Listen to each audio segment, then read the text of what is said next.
La parole est à Monsieur Cobrine. Merci Monsieur le Président, mes chers collègues. Winter is coming.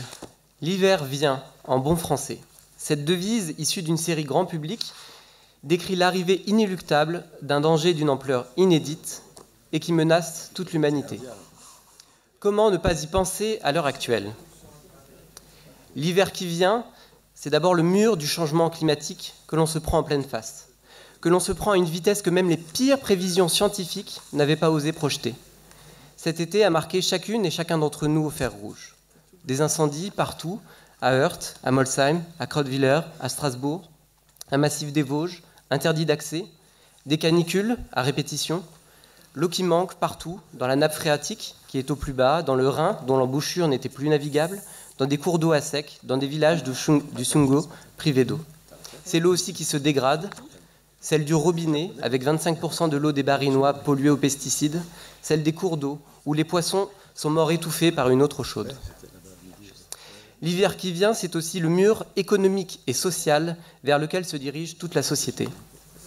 Les salaires qui n'en finissent plus de décrocher face au coût de la vie qui explose, et à l'autre bout, les super-profits qui alimentent toujours les mêmes poches pourtant déjà si pleines. Les coûts énergétiques vont faire plonger des millions de foyers dans la précarité la plus profonde. Aujourd'hui, ce sont les collectivités qui se retrouvent face à une équation impossible. Demain, ce seront les entreprises, les bailleurs sociaux, la SNCF. Des secteurs entiers, pourtant malmenés depuis plusieurs années, se mobilisent. Je pense à la petite enfance, à la protection de l'enfance, à l'énergie et à la santé.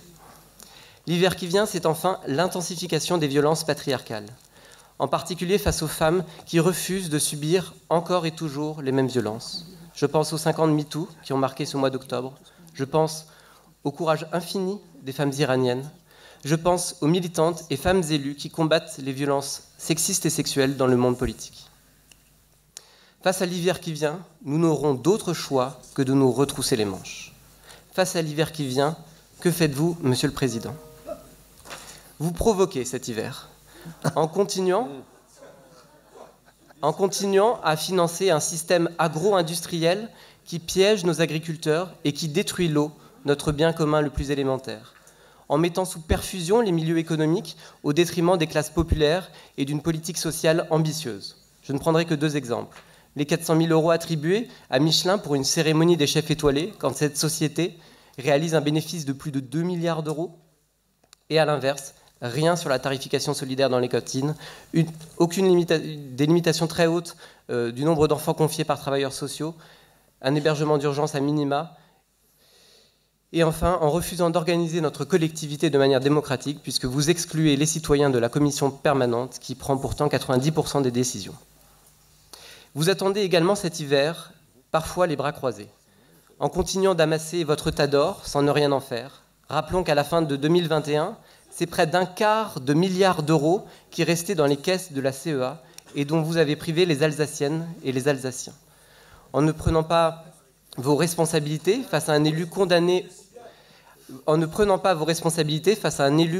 au pénal pour violences conjugales répétées, et enfin en regardant ailleurs.